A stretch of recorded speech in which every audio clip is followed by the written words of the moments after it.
5000 കോടിയുടെ turn over Indian മാർക്കറ്റിൽ tax selling പറഞ്ഞ് ഇൻട്രസ്റ്റ് ഉണ്ടാക്കാൻ പോകുന്നുണ്ടെങ്കിൽ അതിൽ 5000 കോടി ടേൺ ഓവറിലേക്ക് മൂവ് ചെയ്യാൻ പോകുന്ന കൺസെപ്റ്റാണ് ഫിജിക്കോഡ്കോം. ഞാൻ നിങ്ങളോട് ഒറ്റ കാര്യം മാത്രം ഉറപ്പ് പറഞ്ഞുതരാം, നിങ്ങൾ എഴുതി വെച്ചോളൂ. 2025 നിങ്ങൾ ഇന്ത്യയിലെ ഏറ്റവും ദരിദ്രമായ ഗ്രാമങ്ങളിലേക്ക് ഇറങ്ങിച്ചില്ല.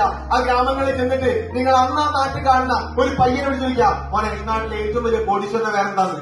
ഉറപ്പായിട്ടും വന്ന ആ പയ്യൻ നിങ്ങളെ കൂട്ടിക്കുന്നു അതൊരു ഫിസിക്കൽ ഡിസ്ട്രിബ്യൂട്ടർ വീട്ടിലേക്ക് ആയിരിക്കും. കാരണം ഇന്ന് നിങ്ങൾ കോഴിക്കോട് ജില്ലയിൽ പാലത്തിന് പറയുന്ന സ്ഥലത്തെടുത്ത് തെരുവത്തുവായി വന്ന ഗ്രാമത്തിൽ വന്നിട്ട് ആ നാട്ടിലെ ഏറ്റവും വലിയ കോടീശ്വരന്റെ പേര് വെച്ചല്ലേ ഇന്ന് ആളുകൾ പറയുന്ന ഒരു നാമം അതുലാന്ന് പറഞ്ഞ പേരാണ്. അത്തരത്തിലേക്ക് എന്റെ നാട്ടിൽ എന്റെ ഗ്രാമത്തിൽ ആ പറയുന്ന പ്ലാറ്റ്ഫോമിലേക്ക് ക്രിയേറ്റ് ചെയ്യാൻ പറ്റിയില്ലെങ്കിൽ പവർ ഓഫ് ഫിജിക്കൽ.com. എന്നോട് 25 ഏജിലെ സ്റ്റേജില് ഒരു കോടി വരെ single check So my friend, Fijicard is a big opportunity. It will definitely change your life. Believe yourself. Definitely believe yourself. I believe Fijicard. So now I'm planning a BMW 2 Series of 56 lakhs.